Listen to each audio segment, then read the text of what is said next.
Haryana talent उजाना channel देखने वाले सारे दर्शकों ने रामिर कुमार उजाना की ओर तय राम राम। और आज हम ऐसे चेहरे के पास पहुंचे हैं भाई जिसकी किसान आंदोलन के अंदर एक अहम भूमिका रही है। चाहे कोई जागरण हो, चाहे कोई छोटा मोटा जगराता हो, सब जगह एक उभरती हुई कलाकार मंजू गोयत के पास पहुंचे हैं। हम उनसे पूछेंगे उनका शुरू से लेकर के आखिर तक का सफ़र कैसा रहा। मंजू जी, सबसे पहले तो आपको आज जोड़कर हमारे चैनल की तरफ से राम राम। राम राम जी सभी दर्शकों को, और आपको भी राम राम भाई। तो सबसे पहले हम जानना चाहेंगे कि आपने शुरुआत जो गाने बजाने की शुरुआत है वो कब से करी है और पढ़ाई आपने कहाँ तक कर रखी है? मैंने गाने बजाने की शुरुआत भाई स्कूल टाइम तक की है। जब तीसरी चौथी क्लास में थे उस टाइम तक जैसे बाल सभा होया करती तो ओढ़े थे, थोड़ा सा रुचि पैदा हुई, टीचर्स गुवाया बजाया करते। और स्कूल में तो गाते गाते फिर अपने मम्मी भी भजन सुनाया करती, तो एक जुनून सा पैदा हो गया कि हाँ संगीत लाइन एक अच्छी लाइन है। तो माँ ने एक भजन सुनाया था मेरे तक, उसकी 2 लाइन में सुनाऊंगी। हो घाटे के मैं आ गया हो बाबा, यूं ध्यान हरि में धर के।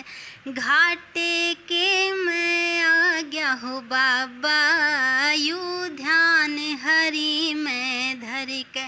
बालाजी मन दर्शन दे दे, मैं तो रहूं सुहाथ जोड़ के। तो मंजू जी, जो आपका फेवरेट भजन हो जो आप हमेशा गाती हैं प्रोग्राम में, उसकी 2 लाइनें हमें सुनाने की कोशिश करें। हाँ, मेरे को सबसे पहले जब मैंने शुरुआत की थी तो मम्मी ने एक भजन सिखाया था, सबसे पहले मैंने वही भजन गाया था, वही आपको सुनाती हूँ। घाटे के मैं आ गया हो बाबा, ध्यान हरि में धर के। तेरे भवन के भीतर बढ़ गया जगह ले उमर पड़ के। घाटे के मैं आ गया हो बाबा, ध्यान हरि में धर के। तेरे भवन के भीतर बढ़ गया जगह ले उमर पड़ के। तो एक आपने गौ माता के ऊपर भी रागनी गाई थी शायद किसान आंदोलन में। हाँ गाई थी, उसकी भी 2 लाइनें सुनाने की कोशिश करें। हाँ बिल्कुल भाई। इसमें देवों का है वास, गौ माता सब ते खास। इसमें देवों का है वास, गौ माता सब ते खास। सबकी हितकारी रे, गौ माता की महिमा लोगो सब ते न्यारी रे। हो गौ माता की महिमा लोगो सब ते न्यारी रे। इसको कृष्ण थे चराते, माथे ऊपर तिलक लगाते, लोग सुनते आए रे। गौ रक्षा के कारण वो गोविंद कहलाए रे। हो गौ रक्षा के कारण वो गोविंद कहलाए रे। ये भजन सुनाया था। तो हम जानना चाहेंगे आपकी पढ़ाई लिखाई के बारे में, कितनी आपने कर रखी है पढ़ाई? अभी फ़िलहाल भाई मेरी BA सेकंड ईयर चली हुई है नरवाना कॉलेज से। और जो आपका सफ़र गाने बजाने का रहा वो तकरीबन कितने वर्ष हो गए अपने इस लाइन में?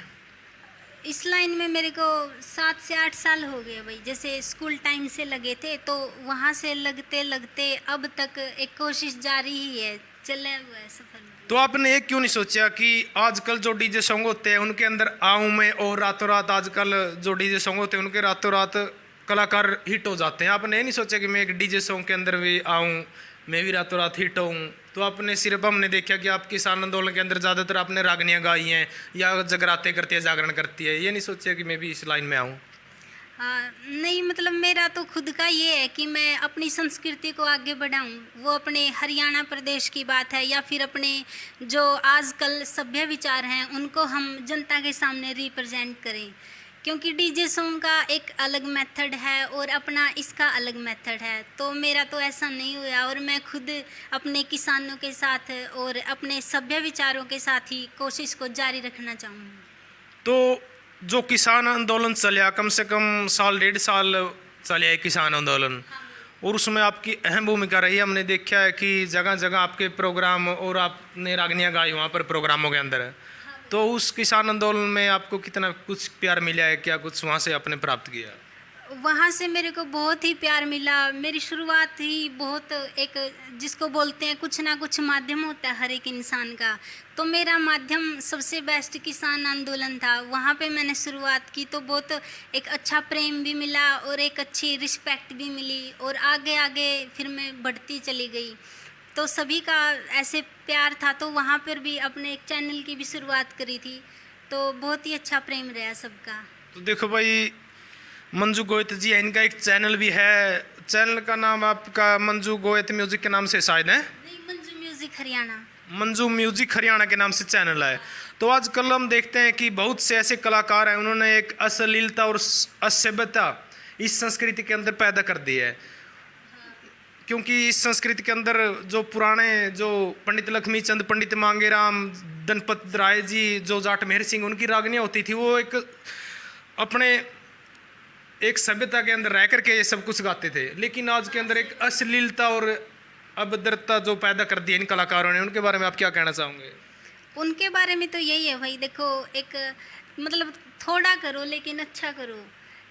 अब जैसे कोई भी सॉन्ग है उसको हम एक अच्छा तरीके से लेके आएंगे तो अपने यूथ के अंदर भी और अपनी पूरी पब्लिक के अंदर भी एक अच्छाई फैलेगी। अगर थोड़ी सी भी बुराई है तो छोटे बच्चे हैं, वो जैसे धीरे धीरे बड़े होंगे तो उनके अंदर भी इस चीज़ का इफ़ेक्ट पड़ेगा। तो मेरी तो यही अपील है कि एक अच्छा करें और अच्छा ही सभी से प्यार प्रेम लें, क्योंकि बड़ों के आशीर्वाद के बिना कुछ भी नहीं है।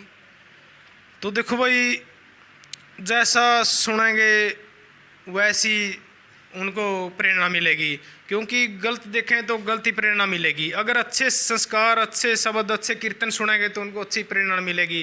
क्योंकि बहुत ऐसे कलाकार हैं जिनसे हम पूछते हैं कि इस संस्कृति के अंदर एक अश्लीलता पैदा कर दी है, वो अपने खुद बचाने के लिए दूसरे कलाकार के ऊपर आरोप लगा देते हैं। होता है ना ऐसे? हाँ हाँ, बिल्कुल होता है।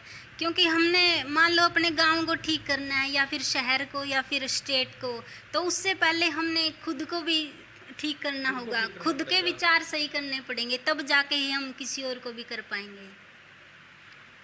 तो बहुत से ऐसे कलाकार हैं जिन्होंने पंडित लक्ष्मीचंद, पंडित मांगेराम की जो पुराने कवि हुए हैं, उनकी रागनियों के अंदर उनकी छाप काट करके अपनी छाप भी उन्होंने प्रोवाइड कर दी उनके अंदर। क्यों, बहुत से ऐसे कलाकार, मैं नाम नहीं लेना चाहूँगा, कुछ हरियाणा के कुछ कलाकार हैं चुनिंदा, जिन्होंने पंडित जियों की पुरानी रागनियों की छाप काट कर अपना वो कर दिया उसके अंदर। तो ये तो देखो बिल्कुल गलत बात है, क्योंकि पंडित लक्ष्मीचंद जी, पंडित मांगेराम जी एक बहुत ही हाई स्तर के अपने कलाकार हैं जो बहुत ही प्रसिद्ध हैं, और मान लो मैं ही उनकी छाप को कट करके लगाती हूँ तो ये मेरे लिए बहुत ही अश्लीलता की बात होगी, बिल्कुल भी अच्छी नहीं होगी। क्योंकि उन्होंने रागनियों के माध्यम से इतने अच्छे अच्छे संदेश दिए हैं, अगर हम उनको अपना भी लें तो बहुत आगे तक जा सकते हैं। लेकिन ये नहीं है कि हम उनकी छाप को काट के खुद का नाम लगाएं। हम खुद कोशिश कर सकते हैं कि हम भी उनके जैसा लिख लें। तो जैसे अब प्रोग्राम करते हैं तो महीने में कितने प्रोग्राम कर देते हैं जिस तरह? 4 से 5 समथिंग आ जाते हैं भाई। अच्छा, कितने रुपए लेते हैं एक प्रोग्राम के? प्रोग्राम गई तो जैसे भाई सेट करते हैं, जिसका भी कॉल आती है तो ब्रदर के पास ही आती है। ज़्यादातर जागरण, जिस तरह कोई भजन कीर्तन वैसे ही करते हैं? हाँ, जागरण के प्रोग्राम, और बीच में अपने रागनी के प्रोग्राम भी चलते रहे। जैसे अब धरने चल रहे हैं ना, तो उस पे जिस तरह यो खेदड़ धरना चले हुए वहाँ पे गई यहाँ पे? ना, अब तक नहीं गई हूँ भाई, अभी पेपर है ना तो क्लासेस वगैरह लगे हैं। बाकी फ्री टाइम में मैं सोच रही हूँ कि मैं वहाँ पे जाके आऊँ। देखो भाई, इस लड़की की जो अहम भूमिका रही है वो रही है किसान आंदोलन की। इसने किसान आंदोलन का कोई ऐसा प्रोग्राम नहीं छोड़ा जहाँ पर इन्होंने अपनी प्रस्तुति नहीं दी है, क्योंकि वहाँ तो छोटे छोटे से बच्चों ने उठकर भी अपना एक नाम ऊंचा किया है किसान आंदोलन के अंदर। और आपने तो वहाँ पर बहुत स्टेजों पर अपनी परफॉर्मेंस दी है किसान आंदोलन के अंदर। हाँ भाई, बिल्कुल। जैसे भी कॉलेज से टाइम लगा तो मैं आते टाइम भी और घर से भी गई, बिल्कुल गई, और ऐसे ही सपोर्ट करती रही, और मेरे को भी वहीं से सपोर्ट मिला है, और अपनी फैमिली का भी बहुत सपोर्ट मिला है, मम्मी पापा का, भाई का। जैसे कहीं भी प्रोग्राम हो तो मेरे साथ बिल्कुल पूरा सपोर्ट करते हैं। ये नहीं है कि वहाँ पे नहीं जाना, क्योंकि कई कर भी देते हैं, लेकिन ऐसा कुछ नहीं है, बिल्कुल अच्छे से सपोर्ट करते हैं। क्योंकि उभरता हुआ चेहरा ये आगे जाकर आसमान को छूने का काम करेगा, ऐसा हमारा मानना है। क्योंकि आवाज़ होती है जो एक आवाज़ की धनी होती है, आवाज़ में ही दम होता है। क्योंकि हरियाणा के कई ऐसे कलाकार हैं जिनकी आवाज़ बहुत ही मिठी है, जैसे राजू पंजाबी हो गया, एक राजेंद्र खरकिया था, उनकी आवाज़ ऐसी है जैसे टाली की तरह उनकी आवाज़ होती है। हाँ हाँ भाई, अच्छा, उनके बारे में क्या कहना चाहोगे? हाँ वो बहुत ही अच्छे सिंगर हैं। देखो बहुत अच्छा गाया है, सुनते भी हैं हम। उन्होंने जैसे फील्ड में अपना अपना नाम कमाया है तो बहुत ही अच्छी बात है, बहुत बेस्ट है। तो आगे अपना क्या प्लान है जो इस संस्कृति के बारे में, या जगराते करते रहेंगी कि इसमें और कुछ भी बदलाव करना चाहेंगी? जिस तरह कोई पॉप सॉन्ग है, इस तरह कोई बदलाव भी चाहेंगी या वैसे ही जगराते कीर्तन करने का ही काम करेंगे? नहीं, आगे बढ़ने का बिल्कुल प्लान है। अब जैसे ये आंदोलन ख़त्म हुआ है तो मैं सोच रही हूँ कि अपने किसानों के लिए बहुत अच्छे सॉन्ग रिकॉर्ड करूँ। एक तो अभी मैं लिख रखा है लेकिन वो रिकॉर्ड नहीं किया है, वो 2 लाइनें सुनाती हूँ मैं। किसान भाईचारा इकट्ठा हो गया, एकता दिखा दी रे। किसान भाईचारा इकट्ठा हो गया, एकता दिखा दी रे, दिखा दी रे। इस दिन का ही इंतजार था, इतिहास में खबर छपा दी रे। इस दिन का ही इंतजार था, इतिहास में खबर छपा दी रे। देखो भाई कितनी सुंदर सुरीली आवाज़ है, और ऐसे ही दिन दोगुनी रात चौगुनी तरक्की करें, भगवान से हम यही प्रार्थना करते हैं। और मंजू जी, आखिर में आप जो युवा है, नई जनरेशन है जो, इन्हें संस्कृति को बचाने के लिए क्या संदेश देना चाहेंगे? इनसे यही अपील है कि अपने बड़ों के साथ जो हम बातें सुनते हैं, क्योंकि उनमें भी बहुत गहराई छिपी होती है, तो उनकी बातों को सुन के हम जितना आगे बढ़ेंगे। नु क्या करें कि सोच बेस मॉडर्न रखो लेकिन संस्कृति और संस्कार पुराने ही अच्छे लगे करें। तो ये अपने बड़ों का साथ है, और कोशिश हम यही करेंगे कि अच्छा करें, अच्छा अपना बेस्ट दें कोई भी फील्ड है, क्योंकि हम अच्छे हैं तो तभी हम किसी और को समझा पाएंगे। तो देखो भाई, ये थी हमारे साथ उभरती हुई कलाकार मंजू गोयत जी, जिनकी किसान आंदोलन के अंदर अहम भूमिका रही है, और जो जागरण कीर्तन भी बहुत करती हैं, क्योंकि आवाज़ की बहुत धनी है, सुरीली आवाज़ है बिल्कुल, और आने वाले समय में आसमान को छूने का काम करेंगी।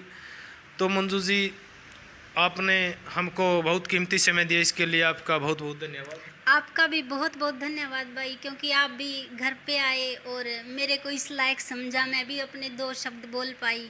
तो आप सभी दर्शकों का भी तहे दिल से धन्यवाद, क्योंकि आप ही आगे बढ़ाने वाले हो, आप ही सपोर्ट करने वाले हो। आपके बिना मैं भी कुछ नहीं हूँ। तो ऐसे ही अपना प्यार प्रेम बनाए रखिएगा। जय हिंद, जय भारत। तो भाई किसी और मुद्दे के साथ, किसी और टैलेंटेड वीडियो के साथ में आपसे फिर मुलाकात होगी। तब तक के लिए आपके अपने भाई राम मेहर कुमार उजाणा को देव इजाजत। सारे बण भाइयों ने राम राम।